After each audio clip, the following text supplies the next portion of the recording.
dedi dillerin beni unuttuğunu?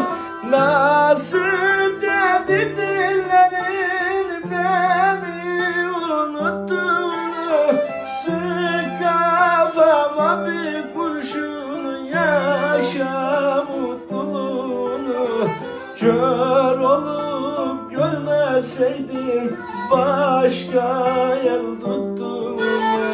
Kör olup görmeseydim başka yol tuttuğunu.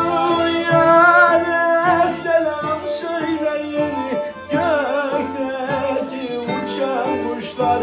Yâre selam söyleyin gökteki uçan kuşlar.